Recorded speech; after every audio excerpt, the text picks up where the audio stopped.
Um, so Brian, peel back the curtain a little bit for you guys who are listening out here. I was gonna do a joke for this opening, but I just thought of something, so I'm not doing the joke anyway. There's a funny thing that happened recently, and my wife and I and my kids, we make a video every year. We record a video of us all sitting down as a group, and we'll just talk about, our hobbies, our favorite things to do, the future plans, all that. It's kind of fun to look back on. This is year number 4. We just did it a few days ago, and I was using kind of the same recording setup that I use for the podcast here. And so when we got done with the whole video, it was like almost an hour, shorter than the podcast episode, about 40 minutes or so. I told my wife, okay, we're done. I will go over to my computer and I say, what do you mean start recording? She got so mad. She got so mad. And I just thought of it because I've done that with you before. And it's hilarious. It's hilarious to give people that. Ladies and gentlemen, are you really a husband if you don't spend the time to mess with your wife? That's right. That's right. I mean, I watched so many of these videos. It is now on my YouTube algorithm. It's usually shorts of guys messing with their wife or their girlfriend, like rage, and the caption's usually "rage baited my girlfriend," and it's something they do I find so funny, and I find it more funny because how mad the girlfriend gets or the wife. Yeah. And it's usually stupid stuff, like he'll hand her a popsicle with the wrapping on it. And she's like, "You want a popsicle?" And she goes to grab it, and all she does is just remove the wrapping because it was already open. So he has it in his hand now. He says, "Thank you. You can get your own." She has the walks trash. away, and she has the trash, and she runs after him like screaming. It's like little stuff like that I find hilarious. But it's only guys towards the girl. It's usually not the other way around. Yeah, I've seen a lot of those videos too. There was one I saw where I completely disagree with the guy in this one. He took his wife was sitting down, his wife or girlfriend or something. She was sitting down at the table eating a bowl of cereal. And he goes over, grabs a bowl of cereal, and dumps it in the sink. And he thought that was funny. Too. And I thought, like, I feel like that's a little too much, I guess, because maybe she's in a rush. She's got to get somewhere, trying to eat her breakfast. It's kind of an asshole move. I feel like there's a fine line between pranks and just kind of being a bit of an asshole. I don't know. What are your thoughts?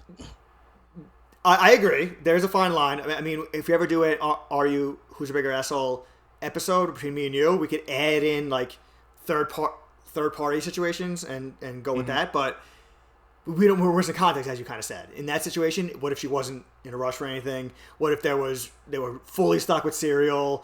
Everything was, it wasn't that time of the month, everything was fine. And he did it, and then afterwards she left off and got new cereal, and it was over.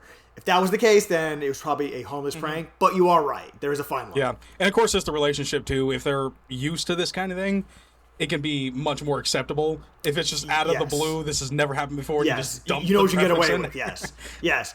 So this I would qualify as this was a very random segment, but you know what is not random? Actually, no. What is random? See, I'm not as good with the segues as you. You're flipping it back and forth.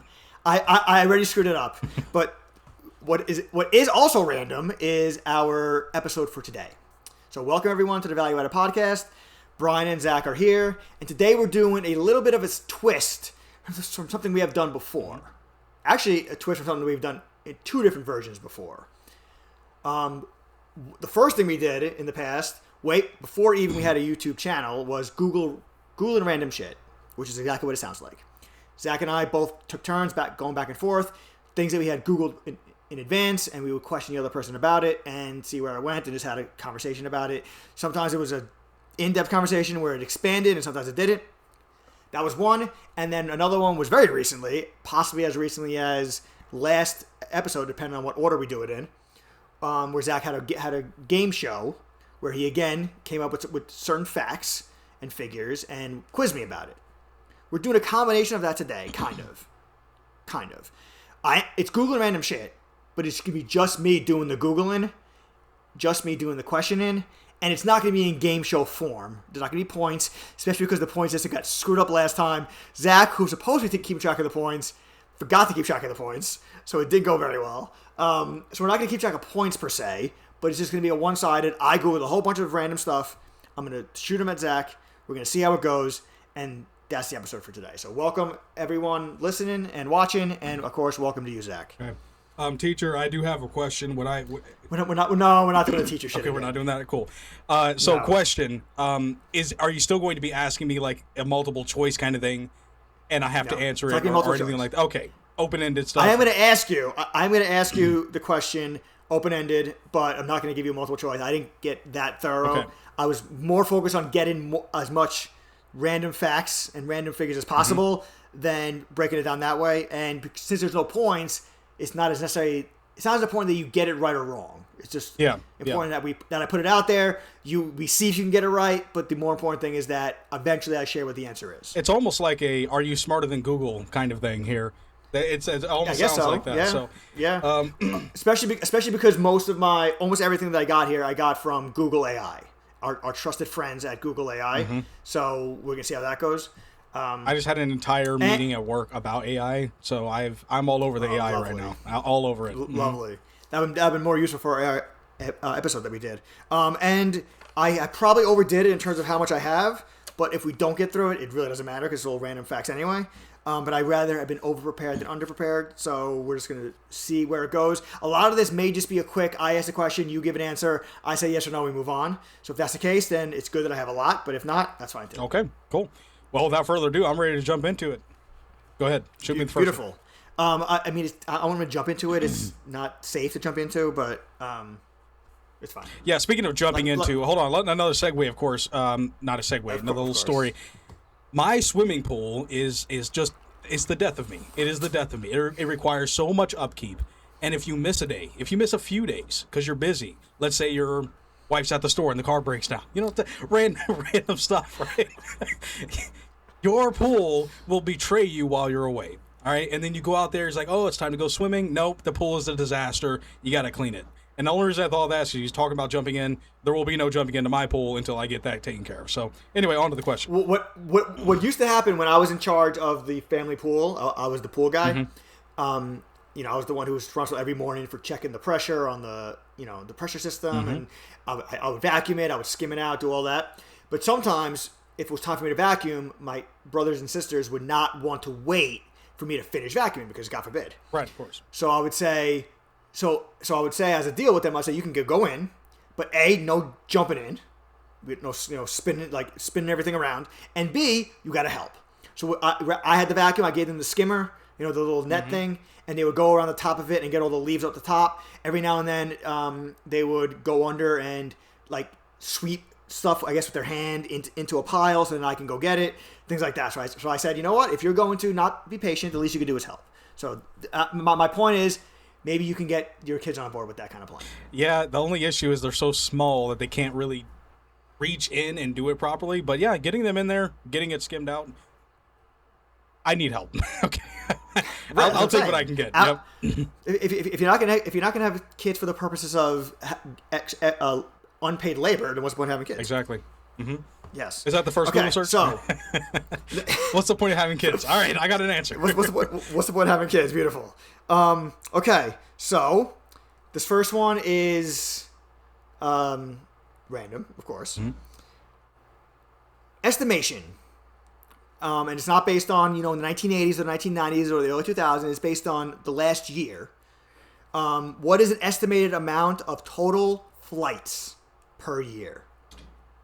Airplane flights, commercial flights, not private ones on private jets and stuff like that. Commercial flights through American Airlines, Delta, JetBlue, that kind of stuff. Is this worldwide or in America? Worldwide. This is worldwide. Let's go with 365,000 flights.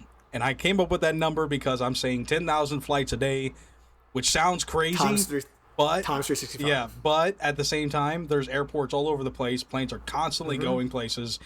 And if we're talking worldwide, there's lots of flights.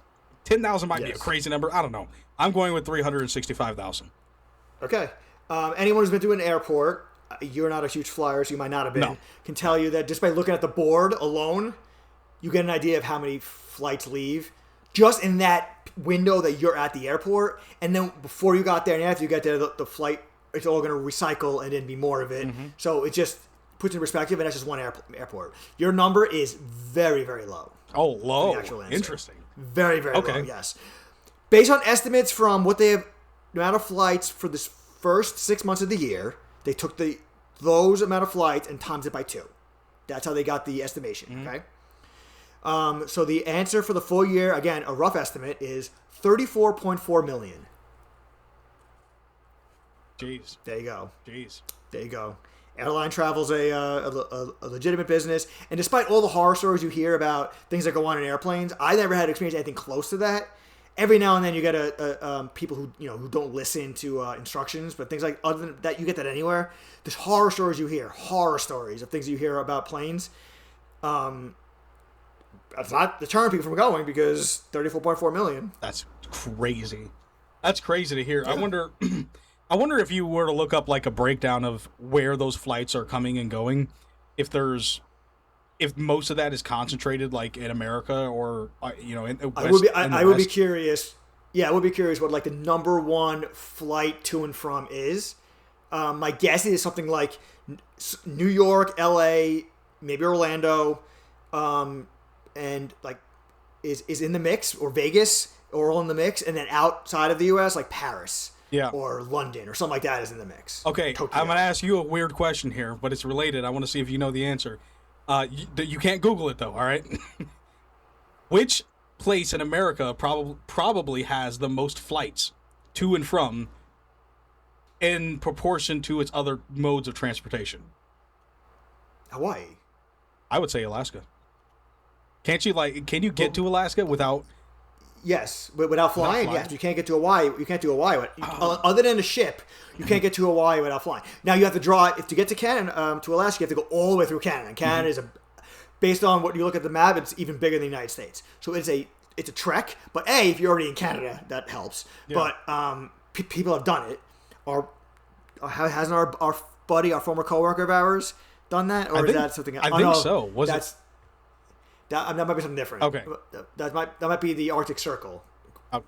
But either way, Hawaii has to be the answer because other than taking a ship, there's no other way to get to Hawaii other than flying. So ship and flying for Hawaii, but you can get via car or train. You can get to Alaska. Yes. Okay. Yes. Okay. I wasn't thinking about the fact that it wraps around. Yeah. All right. I got you. All right. Moving on. Next question. Okay. What do we got? Moving on. Okay. This is also pretty random, of course, and I'll be so shocked if you get this right, I will quit the episode. Okay? Well, I hope I don't get it right then. No pressure. Like the times I've heard an announcer say, like, if this happens, I'm going to eat my hat. Yeah, that's right. Which is an expression. Yep. And then it happens exactly the way that they said it would.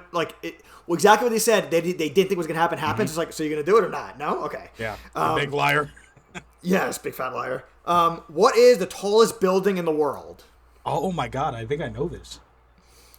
If you tell me where it is, I'll give you like half credit. I believe it's in Dubai, called the Burj Khalifa. Oh my God, I quit the episode. You got it right. Listen, man, I watched a YouTube Holy video. Shit. Listen, I know that's crazy random, but I watched a YouTube video. This is years ago. I watched it about all the mega structures in the world, and it was going around these different mega structures that exist, and the Burj Khalifa was mentioned in there. And I looked at it, I was like, that's really cool. I would kind of like to go to Dubai, but I feel like Dubai is also an extremely expensive place to go to. Yeah, especially nowadays. Yeah, so I don't think I would ever do it, but it's super cool, though. I cannot believe you got that right. In case you care, it stands at 2,717 feet tall. Yeah. All right, so long, everyone. Have a good one. Have a good one, guys. See you later. He actually shut his camera off. That's hilarious. Okay, I'm back. I never said I would leave forever. I just said I would quit the episode. So I'm a big fat liar. Who cares? But Zach got it right. Unbelievable. That's crazy. Okay. So next we're going to do a segment. It's a batch of questions that have the same overall theme, which is most popular. Okay. Okay. Oh boy, I'm not one to know what's most popular. My wife hates that about me, but I'll do my best. But I'm not gonna. If it's anything I just learned, it's to never doubt you when it comes to your knowledge. So, based on lifetime gross earnings, what is the most popular movie of all time? Oh my God. There is 4 answers that I have written down here. Obviously, in order, but if you get any of the 4, again, I'll give you credit for getting it right. Okay, so I have to give 4 answers. Can I give 4 answers? Or can I only give one? No. You can only give one, but I'm giving you 4 answers that you can I see get right. There is one of these 4 is considered the number 1, but these are the top 4 according to the AI search. So any of them I would qualify as sufficient. I'm gonna go with I just thinking about what I've heard is probably the most popular. Titanic might make its way on that list. The Avengers Endgame might also make it on that list. Netflix had its most popular as K-pop Demon Hunters. That might make it on the list, but I doubt that that's the most popular in the world. Oh shit, I wasn't supposed to do that. I'm sorry. One guess. Okay, let's go back. I would say if I can only do one guess, Avengers Endgame, the Thanos thing with the snapping the fingers. I think that might be the most popular movie in the world. That is a close second. And the other one that you said, Titanic, is third. Avengers Endgame's gross earnings is $2.8 billion. Coming in at $2.9 billion is Avatar. And the other one that's in there is Star Wars Episode 7, The Force Awakens. Okay. Avatar? I haven't even seen Avatar. Isn't that like it's the blue people, right? It's the one with the blue people? Yes. That would have been my guess. That either that or Titanic. That does not surprise me at all that Avatar's number one. Yeah, because who owns Avatar? That's Disney or is that now it's Disney? They have an Avatar section in Animal Kingdom, but it was written by I think the guy who did Titanic. Oh, really? Interesting. I think so. Interesting. James Cameron. I think that's his name. But I'm not a big movie person, so I wouldn't know that. I also haven't even of these four movies, I've only seen Titanic, so I'm definitely not a movie person. Yeah. I don't blame you. You know, that's quite the list, but all the Star Wars fans are going to hate you for that comment, Brian. They'd hate even more if they when I tell them that I only watched his first 6 because I only care about Darth Vader. But okay. Yes. Okay. So next up on most popular, there's only 2 more. There's 3 in this little segment here. All right. Next up is based on I guess a combination of earnings and downloads, because downloads aren't necessarily a specific earning, so they kind of combined it together. The most popular song of all time. Oh my god! Again, I have 4. Look, I'm not going to know the name of it, but I'm almost positive it's from Taylor Swift. I'm almost positive it's from Taylor Swift, and I mean that because my wife was telling me something recently about how ridiculously popular her music apparently still is. I almost never hear it, but I'll take her for Taylor Swift. That's my answer. Something from Taylor Swift. That is a great guess, but is incorrect guess. Okay. So I'm going to start from 4, work my way up. Number 4 on this list is "I Will Always Love You" by Whitney Houston. I'm guaranteed you've heard it. Yeah, I know it. Number 3 is "Billie Jean" by Michael Jackson. Also guaranteed you've heard that one. Yep.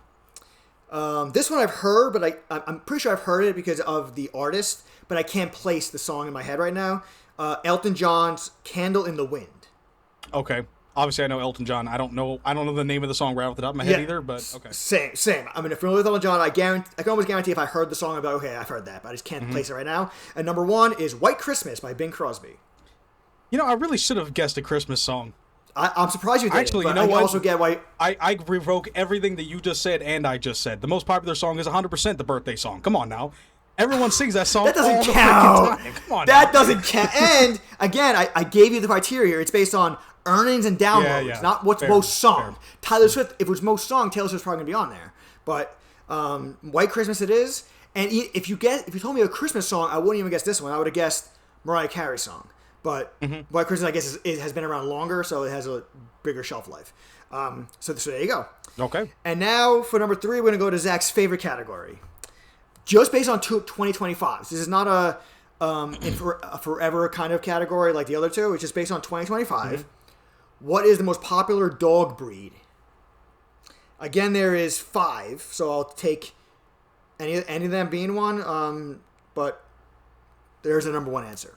I'm a bit biased here because I own 3 golden retrievers, but I'm going to go with golden retrievers. And my reasoning, in case anyone cares, is that you got 5 of them right off the top. Because golden retrievers are one of the most. I know they're extremely popular, but they're also like one of the most loyal.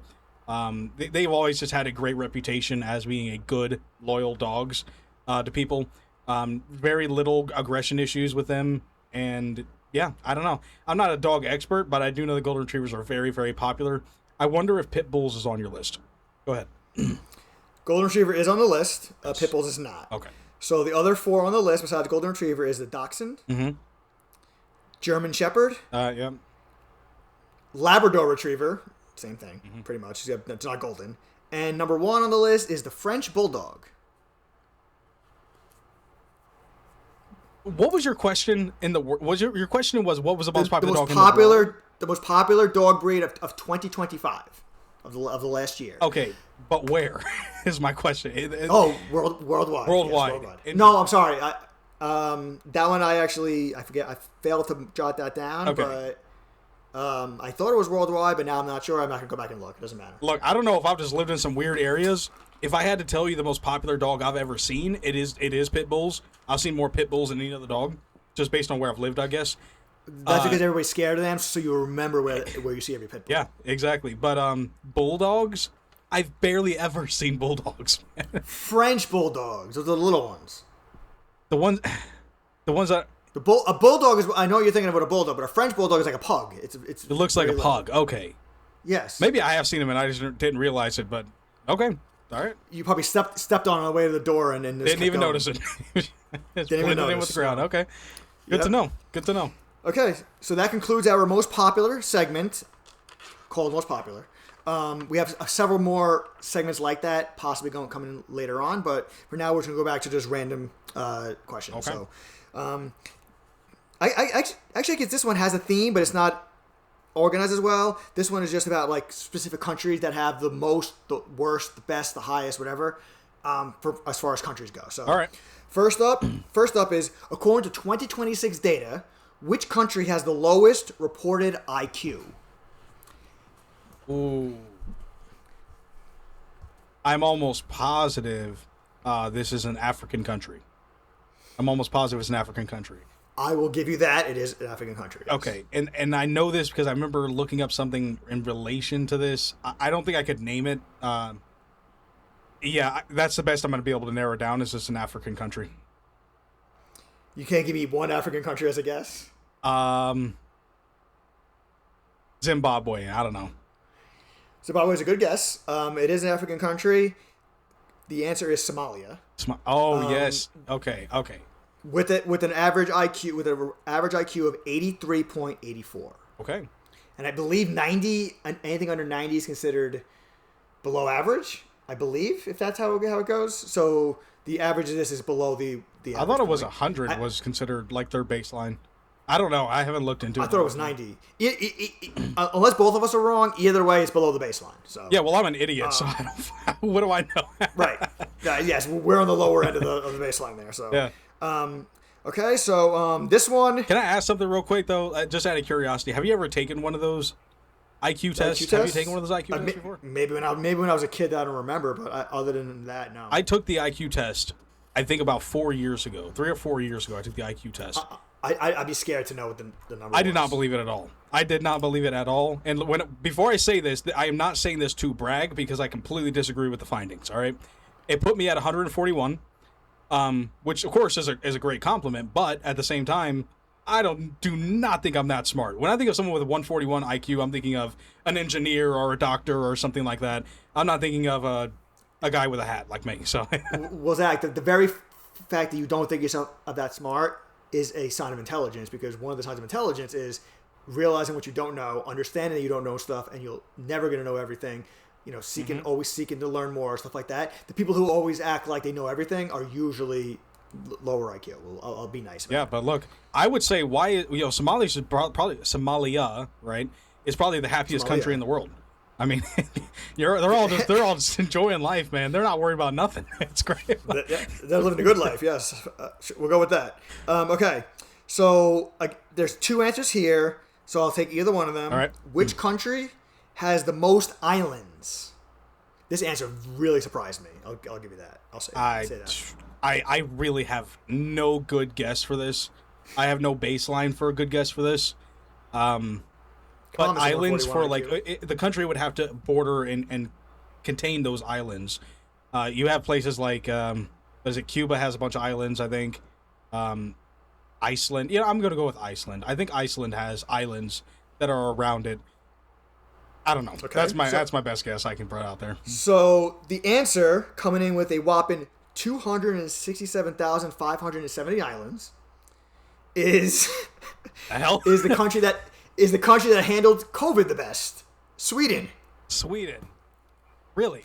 And I thought geographically Sweden was not bordered by water, I thought it was more in the middle, but I'm not great with geography, especially in Europe, because there's so many of those countries together. So I'm clearly wrong. Clearly, I'm wrong. But the interesting thing to me is number 2, not because of the number, which is 239,057, or the fact that it's Norway. Because when you see where Norway is, it's like out in the ocean. Mm-hmm. It's not connected to the landmass pretty much. Mm-hmm. But the thing that's interesting, according to this AI, is that only 4 of those islands are inhabited by people. Only 4. Out of the 239,057, only 4 are inhabited. That means the other 239,053 are not inhabited at all, which is, I find interesting. Okay, let me explain my reaction to what you said. My completely dumbfounded reaction. When I'm thinking of an island, I'm thinking of something that's fairly large. Now, your statistic that you're bringing up, I don't know what the parameters are. How far away from the next nearest landmass does it have to be considered an island? What size does the island have to be considered an island? Surrounded by water. Right, it can be surrounded by water. I mean, my kid's rubber ducky in the bathtub is surrounded by water, but does that count as an island? That's my question. Like, 200,000 islands sounds insane. What are you talking about? There's probably a bunch of them that are the size of, like, Fiji. Okay. You know what I mean? Just, like, a small little just pocket of land that is in the ocean that is somehow owned by, if you want to call it owned, property of Sweden. Yeah. That makes sense. I remember watching, I think it was Pirates of the Caribbean. There was like a scene where he's on this island where you take about 5 steps, you're on the other side of it. So right. Not big. I mean, not big. Well, if you look at the U.S., the U.S. has their own islands that are a part of the 50 states, like Long Island. Even it's not, I guess, not really an island anymore because of the bridges and everything, but I guess it can be considered an island. So Hawaii is an island. So there's. And it's considered part of the United States. So Sweden probably has things like that people can live on. Because I didn't get this number from that I got from Norway in terms of inhabitation. So that tells me that a lot of the islands in Sweden are inhabited. So there's that, and then there's the ones that aren't inhabited, which I guess still count. Okay, all right. We're all learning something here. Good, learning something here. Yeah. New. So next up, I got 2 more of these as far country-related questions. The next one is a topic that is near and dear to Zach's heart, and that is, which country has the highest total debt? Debt. Oh boy. Whew. I did recently learn that the whole world is cumulatively in debt, which just doesn't make sense in my stupid brain. But it does if they're printing money. Yeah. Man, that's a tough one. You have like a top 4. I want to say the U.S. maybe, but obviously I'm biased. I know more about the U.S.'s numbers. Then again, a place like China might be in more debt than us. They're also a big landmass. Russia's also probably a player on this. So I don't know if you're looking at like a tier list or some kind of ranking or some sort. I only have one here. Only one here, yeah. I guess final answer. I guess I'll just go with China. Maybe China's doing terrible, and I don't know about it. We'll see. Geographically, China is close. The answer, with a whopping 380% of the GDP. Taiwan? 380% of the GDP is that's considered their debt. That's crazy. But it's not China. Like I said, it's geographically close, and that is Hong Kong. Okay. And according to the AI, most of that debt is corporate debt. Well, I just learned something new here. I just learned that Hong Kong is apparently not in China. I thought it was in China. I've always heard Hong Kong, China, or whatever. I've heard those related, so I just assumed. Like I said, geographically, I believe they are next to each other, and I guess there's kind of like with Taiwan. China has been trying to acquire Taiwan for all this time. I believe the same kind of thing is going on with China and Hong Kong, but as of now, Hong Kong is considered a separate country, apparently, according to the AI. So unless they're incorporating China, like China's saying, we don't want the bad credit, so all of our bad debt, we're going to give to you. And so it makes you guys look worse. I can see China doing that, actually. So. Yeah, that would make sense. I apologize to all the Hong Kongians out there. I probably made it worse. I'm sorry, guys. All right, I apologize. Is the king of Hong Kong considered King Kong? Just wondering. If he's not, they're missing an opportunity, man. That's a missed opportunity. Yes, absolutely. So, last one and in this category, and I have 3 here. So, all right. I have a number 1 answer, and then the other 2, which I'll take any of them. And I got a feeling I know which one you're going to guess, but I'll see if I'm right after you guess. Which country has the highest crime rate? My first thought was Mexico, which should probably come to be pretty obvious. The problem is what do you mean by crime? If something's not illegal in Mexico, is it going to be classified as a crime? Prosecutable crimes, I would probably say America's probably got the most prosecutable crimes. And although I would say the highest amount of crimes being committed probably is Mexico. That's an interesting point about crime. I'll give my answer first, and then I'll expand on the point that you're going to make. Mm-hmm. Mexico is on the list. It was third. Okay. That's also the one I thought you were going to guess. The other one I thought you could have guessed, but I wasn't as confident, was second, which is Colombia. Okay, yeah, and that makes sense. And then first, which I would never have guessed, is an African country, Myanmar. Myanmar. I'm sorry. Yep, you said it right. Myanmar. I've heard of it.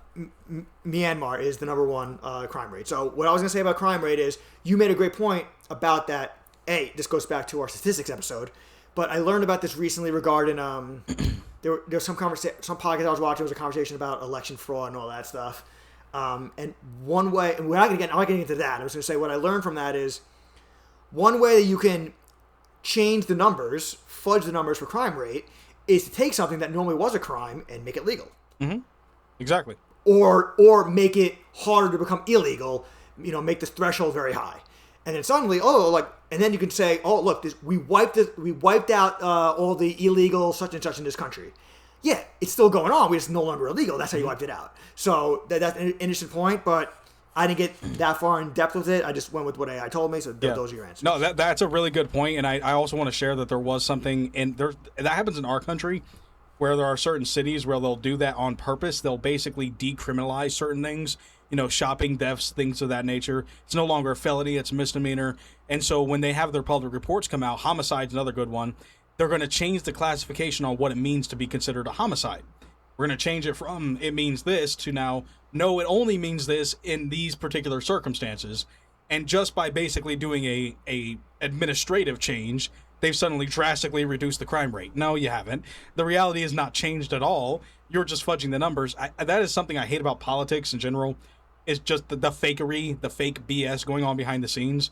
But yeah, in a statistic like that, do I believe what you're saying as probably being true? Yes. But it's hard to determine. It's almost as if someone wrote an article. Sure. The article is countries with the most human rights violations. Okay, great. Whose human rights violations are you making? Right. Who's making that list? Right. Who's determining what's considered a human rights violation? If you talk to somebody, saying something offensive is considered a human rights violation. Other people have a little bit more of a stricter standard. Mm-hmm. So yeah, it kind of depends. But politics is the thing that I was thinking of before you said it when you were going on about that, because politicians are the ones that do it all the time, or people who are political commentators, whatever. They'll use these stats to talk about how their side is doing something good or the other side is doing something bad, and they'll use the stat when all you got to do is just change the classification of something or add something in or take something out to suddenly make the number look better or worse, and now all of a sudden you have your point. So whenever I hear a political debate where people are using the numbers, I completely tune it out. I'm not listening to that because I have no idea what they're basing it on, whether it's fact or not. If you guys want to know more information, listen to our statistics episode.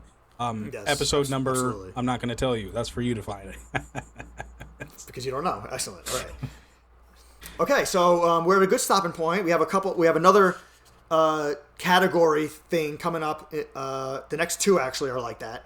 But we'll take a break for now, and it's time to get to something that is also random. You also might call it shit, but who cares? Back after this. Welcome, everyone. Things that piss me off but shouldn't is not the segment today. Oh, see, I fooled everyone. Today I am doing This Is Why I Hate People, and continuing my theme with this, I am going to Disney. It hasn't always been Disney, it's been Universal, but it's the same thing. So once again, I'm gonna be doing Disney. And once again, it is not Disney's fault, it is the guests' fault. All these have to do with the guests. Not a surprise. So back when I worked at Disney, I was able to afford staying at their resorts. And I love resorts anyway. I couldn't afford it at the normal price, but when you work there, I don't know if it's still the case, you can get 50 to 60% off. so suddenly it became affordable, so I would take some time off and just stay at the resorts, the ones that I could normally not afford. So I was staying at Disney's Wilderness Lodge, which is a beautiful, beautiful resort, one of my favorites. This is not related to the Wilderness Lodge, but I'm just painting the picture. I'm coming back in from the pool. I'm going through one of the side doors that, you only have to use your magic band to get in. It opens the door, and now you're walking down a hallway. I'm in my flip-flops and the beach towel over my shoulders and everything. And ahead of me is I'm assuming a mother and her daughter. It could be an aunt and her niece, or a friend and a little girl, whatever. But it's an older woman and a younger girl. And the older woman is explaining the plans either for that night or the next day, what they're going to do. I'm assuming it based on what time this was. It was the next day. I guess they were going to Magic Kingdom. And they were planning to stay for the fireworks. I'm basing all this on what I heard as I started hearing it. This is what I was able to extrapolate. And the little girl was asking about, also, like, are we going to leave right after the parks, after the fireworks? She said, hey, after that, the park closes and all that. She said, so we have to just, like, after the fireworks, we basically have to head right out. She said it in a 6-year-old girl way. And the mother said, or the aunt or whoever it was, said, we don't have to leave right away. We can stay a little bit longer because they're not going to kick us out. And then the girl said, again, I'm paraphrasing the conversation, but it's closed. So shouldn't we just leave when it's closed? And the mother said, or the aunt, whoever, said, yeah, but we're Disney guests. We can do whatever we want. Really? And to her credit, she at least said it out loud. Because let's be honest, many of guests, not just Disney guests, any customer, any guest at a hotel or a resort, anyone who's paying for something, they have this attitude. A lot of them do. They just don't say it out loud. But not only did she say it out loud, she put that message onto a very impressionable 5, 6, 7-year-old girl. And that is not how it works. I understand what you mean or what I think you're trying to say. I think if I was trying to be charitable, I think what you might be trying to say was, if we don't leave right the second, Disney's not going to be nasty about it, say, get the fuck out. They're not going to say that. And they do have a policy about, like, magical experiences and all that. But that's not quite how she said it. Based on how she said it and her, where she was staying, and just her overall body language, and because I want to judge her negatively, I'm going to assume that she meant, I'm the paying guest, I can do whatever the hell I want at all times, and Disney can't say anything because I'm the paying guest. That is entitlement to a T. I understand you paid for it, but everyone who paid for something still has to abide by certain rules and regulations. If you don't believe me, next time you buy a Disney ticket, look at the fine print that nobody reads. It tells you all these things. What it doesn't say on the fine print is, whether you pay for this ticket or not, we still have to abide by these rules. You don't get to change the rules or do what you want just because you paid. So in the case of this, if they close at 9:30, yes, they're not going to say at 9:30, all right, let's go. Everybody get out. They're not going to do that. But you don't get to hang around until 11 p.m. because you don't want to leave yet. That's not quite how it works. And you're sending this message of entitlement to a very impressionable girl. Shame on you. This is why I hate people. Nothing against the girl, but unfortunately she is a victim of a terrible adult authority figure. Back to the show. All right, Brian, there's a couple things I wanted to say. I wanted to first start off by saying when you first introduced the woman and the young girl, I was hoping you were going to also mention it could be the kidnapper and her victim. I was hoping you were going to say that. I thought that would be funny. That'd be a really nice kidnapper taking her to Disney. That's great. Second thing I wanted to say, I've worked at Disney before, and I'll share this. It doesn't matter. I worked at the Yacht and Beach, Disney's Yacht and Beach Club Resort, whatever the heck it was called. I did not. Which, by the way, for people who aren't Disney fans, those are two separate resorts, but they can, for workers, they usually get combined together. But anyway, go ahead. Oh, that's what it was. Okay. But when I worked there, I wasn't in the main park, so we didn't have like closing hours. We were just open. We were open all the time, 24/7. There wasn't any kind of closures for the hotel, the resort, which makes sense, of course. Yes. So I really wonder the logistics behind getting all of those people out of the park if you're trying to close at 9:30. I've been a restaurant manager before, and I'll tell you something, okay? If we close at 11 o'clock and you get a family of 4 who just walks in at 10:45 or something, every worker is rolling their eyes. All of us are pissed. But they're going to sit there, they're going to eat their meal, and they're going to take a freaking hour, and they're going to leave at 11:45, 45 minutes after closing. We will lock the doors, but we can't. Even if you're cleaning the tables around them, putting the chairs on top, turning the lights off. given every indication that the place is closed, they'll stay. All of us, all the workers, just standing next to the door, just staring at them, waiting, just waiting. When I worked at Universal, we're cleaned up. We're good to go. When I worked at Universal, we used to do this, where we couldn't leave our area until every guest left the area, and then people like loitering like by the picnic tables and stuff, and we all just be scattered all across the area in all different parts of the area, just like watching them. And it'd be like, it's so obvious that we want you to leave. It's so obvious, and people just don't care. I cannot imagine what it's like at Disney. I mean, if you close at 10, the last guest probably doesn't leave until 11:30. I don't know. Yes, I would think so. Yeah, it's probably going to take forever. And then how do you check? Do they have like heat-seeking radar around the entire park so they can see if there's any humans left? I would imagine that they have a system where like the certain managers of the areas do a like each store will say, okay, we're clear, and then each area will then say we're clear, and it works all the way down, and then they say, okay, so everyone's now at where the fireworks are. So now once we clear this out, then we know we're good. But yeah, it can be hard. Like you check every restroom, every stall, every back corner, And there's no way you're going to convince me that no one's ever tried to hide in Disney No, to go overnight. Absolutely, that's absolutely happened. To which my question would be, okay, you're there overnight at 2 a.m. What are you going to do? Everything is closed. The ride's not running. The stores are locked. What are you going to do over there at 2 a.m.? Just walk around? They probably brought some beer with them or something. They're going to have a great time. I don't know. What's the plan? I don't know. That's a good one. But all right. I won't go on that anymore. That's an interesting thought, though. Awesome. So next up on Google and Random Shit, we're going to do another 3-tiered category. There's 3 different versions of it, and it is top sellers. Like a wedding cake, 3. Okay. Yes, 3 tiers. It's going to be top sellers, okay?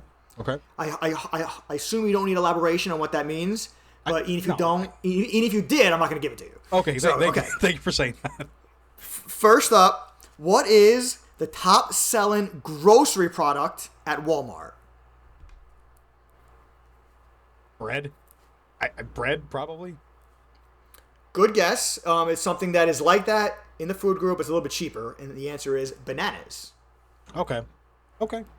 Interesting. You can get bananas for very cheap at grocery stores. Even the grocery stores where everything's expensive. I get a banana sometimes on break where I work, and I pay like 27 cents. Yeah, they're not. And I pay other stuff too. Yeah, it's very cheap. Real quick before you ask the next question, are you asking about units sold, or are you talking about revenue when you're saying the like most sold or something?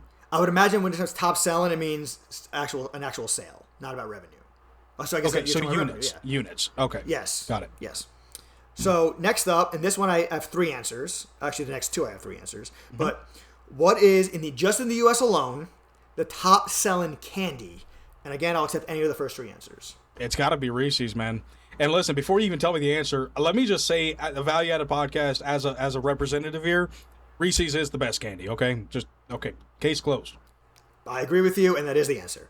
$2.6 billion last year was Reese's. That's crazy. The other 2 also, at least one of them won't surprise you, and that's M&M's. And Hershey's, probably. And then third is not a chocolate; it's a fruit, which is a fruit candy, which is Skittles.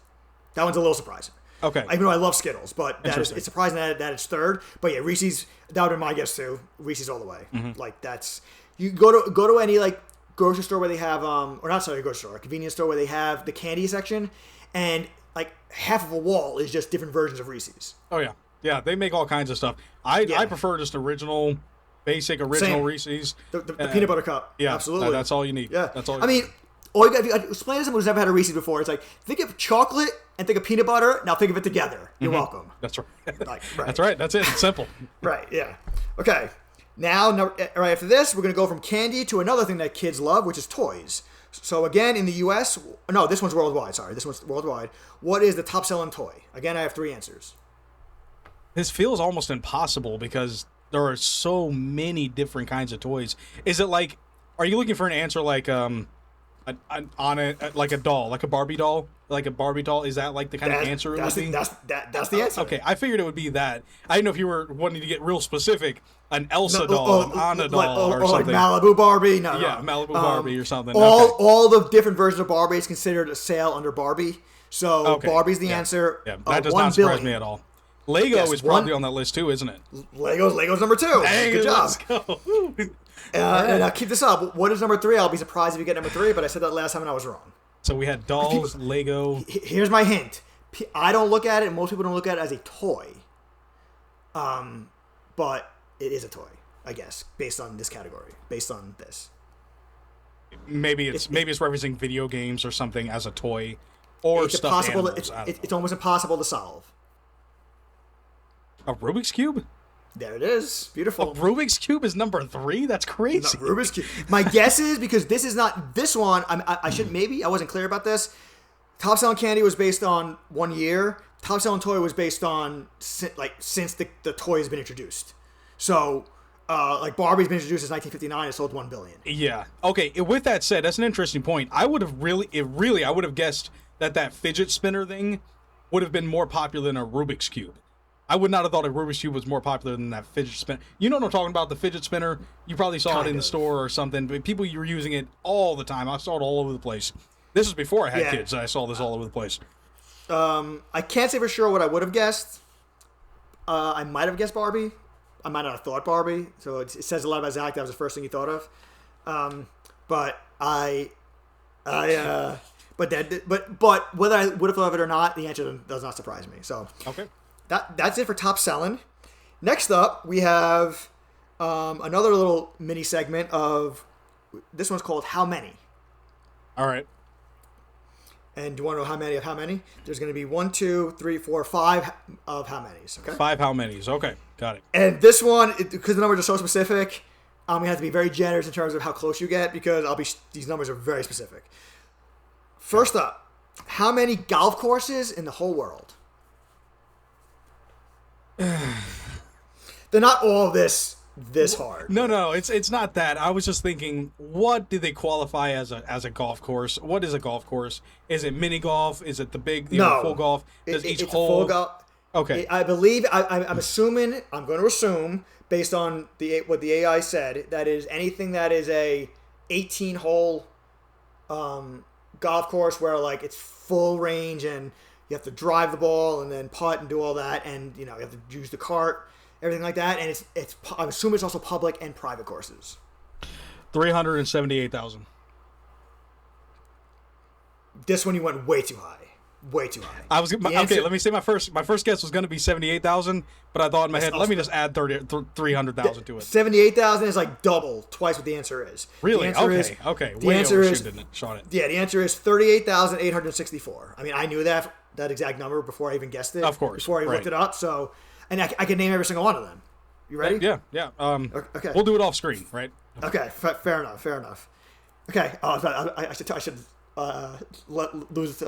off the screen again. That'd be funny. Just turn off the screen and just start randomly naming. And then go back and pretend I'm rattling it off. Yeah. Okay. There you go. Next up, how many stadiums are in the world? Okay. Or I guess instead of an or, as a chance to get you closer to being right, because it's another hard question. If you give me the two countries that have the most, I'll also count that. I'm not going to know the countries that have the most. I might say something like America and Brazil. I know Brazil is super big on that stadium thing. But if I had to guess, and I might be way undershooting this one, I'm going to go with 1,500. You are undershooting, but the two countries were correct. U.S. and Brazil do have the most stadiums. All right. I'm a big sports fan, as you know. So yeah, of course, yes. Now, the stadiums is not 1,500. It is more than 3 times that, almost 4 times that. It is 5,739. Okay. 5,000. Okay. All right. And now we get to our favorite unofficial sponsor of the Value Added Podcast, McDonald's. How many of those bad boys are in the world, Zach? Oh my God, dude! There's no way I can answer this. Let's do some math here, I don't even have a specific number. I have a over this number. That's the answer. All right, let's do some math here. All right, we have 50 states. Okay, you have a McDonald's on almost every freaking corner. In the state that we live in, I would say there's probably like at least 2,000 McDonald's in this state. That was my guess. 2,000. There's like 2,000 McDonald's. All right, so the whole country, 50 states, right? There's 100,000. 100,000 in America. I'm gonna stop. I'm gonna stop you there, Zach. You're already way over. Really? Okay. All right. I feel better now. I feel better. They're not giving me 2,000 McDonald's in Wyoming. Fair. We live in Florida. Fair point. Fair point. Fair point. Okay. So let's do 50,000, and then we'll do a 500,000 for the world. 500,000 for the world. I don't know how prevalent McDonald's is in a lot of other countries. I do know that there's McDonald's in Japan, in Russia, and China. I believe there's McDonald's in China. In some of the European countries, I'm pretty sure they have McDonald's. I think. I haven't traveled much of anywhere, so I'm gonna go with a cool 500,000. So you're going with 500,000. Yeah. The number that you said just for the U.S. alone is closer to the actual answer because the answer is over 45,000. Okay. Way less than I thought. All right. Way less than I thought. That's a good sign for humanity, though. I guess so. If we consider that a good number, then I guess so. And of course, since I mentioned McDonald's, I have to mention the other McDonald's of our country, which is Starbucks. And now that you have McDonald's as a baseline, it might be easier for you to narrow down the answer for this one. So what is the answer for Starbucks in the world? So if McDonald's was, I already forgot what you said. I think you said 43,000. 45,000. 45,000. We're gonna go with. They're not even. I'm gonna go with 15,000. I don't even think that they're international. They might be, but I don't know enough about the brand. Starbucks is much closer to the McDonald's number than you thought. Interesting. 40,990. Okay. I won't be surprised if there's more Starbucks in the United States than McDonald's, just because you can have Starbucks like just in like Targets. You can have Starbucks in smaller stores. You know, there's Starbucks. You can have Starbucks on. There's Starbucks in every Disney park plus Disney Springs. So like there's it's easier to fit Starbucks into certain areas. Do you remember, by the way, when they used to have McDonald's inside of Walmarts? I don't think I've seen one in a long time. I do remember that. Yes, McDonald's. Yes, I do remember that. I think I stopped at a few. One time I think I even went to Walmart just to go to McDonald's and then walked out. I think so. I think I did. Have you seen one recently in like the past 5-10 years or 5 years? No, but I also remember there was McDonald's when I lived in New York in malls. I've never seen that. I don't think I've ever seen that. I always remember this. It's a mall. There's many ways you can enter, but the way I always entered, McDonald's was right there, and it probably a fabricated smell, but there was the smell of it, and it was very enticing. So I was like, forget where we're going. I want to go to McDonald's, and I think they did that purposely. Yeah, man. It's the psychology, man. They get you with all the chemicals and all the other crap. Speaking of psychology and fooling people, let's go to our favorite place in the world called Disney. How many Disney guests, both daily and yearly, just Disney World? Not talking about Disneyland or Disneyland Paris, anything like that. Just Disney World alone. How many guests do they have daily in the 4 parks, and how many do they have yearly? My statistical analysis is going to be so far off on this. I would be just as way off with you. These are very random, on the spot questions. So I don't know. I'm trying to think about population. I want to say something like maybe a couple 100,000 daily, which sounds like a lot. But bear in mind that the city itself, I mean, the city it's located in, has a population well in the millions. So if I remember correctly, anyway, I'm gonna go with a couple 100,000. Let's go with like 200,000 daily, and then for right in the middle, Zach, right in the middle, because the answer is between 150,000 and 250,000. Okay, nice, good fucking guess on my end. Yes. All right, now that's let me get my calculator out to figure out. And do that times 365. No, okay. So what do we have? 20. If it's about 200,000. So if it was 100,000, that'd be 3.6 million. So about 7.2 million ish, 7.3 million per year. Let's go with 7.3. So I'm not sure. They clearly aren't using the daily numbers for this because the answer for yearly is 50 million. Did I just completely botch that math? I think I probably You might have. Because 200,000 times 365, I think is closer to like 60 million or 6 million. I probably just didn't do the math correctly in my head when I was multiplying that out. So it would have been 70 million then. It would have been 70 million if it was daily like that. Right. So 50 million is the answer. So that's how many people spend. And remember, every guest who goes to a park, some of them pay for parking. Everyone of them pay for admission. Everyone almost every one of them pays for food and beverage inside the park. Almost every one of them pays for some kind of souvenir inside the park. And that's daily between the 4 parks. And that's not counting Disney Springs. It's not counting the resorts. This is how much money Disney... Now, they spend a lot of money, I'm sure, daily with all the fireworks and all the animatronics and stuff like that. But how much just straight up money that they make per day is astronomical. It's got to be astronomical. I really wonder... I don't want to get off on a huge side tangent here, but I do really wonder about the future of Disney in particular. I feel like I feel like personally Disney's kind of fallen off with a lot of people. My family doesn't watch a lot of Disney anymore. I know a lot of other families don't watch it anymore. The whole idea of the Disney magic was a lot more... It existed a lot more back in Walt's time, where he kind of cultivated that, and it was, he was kind of the pioneer.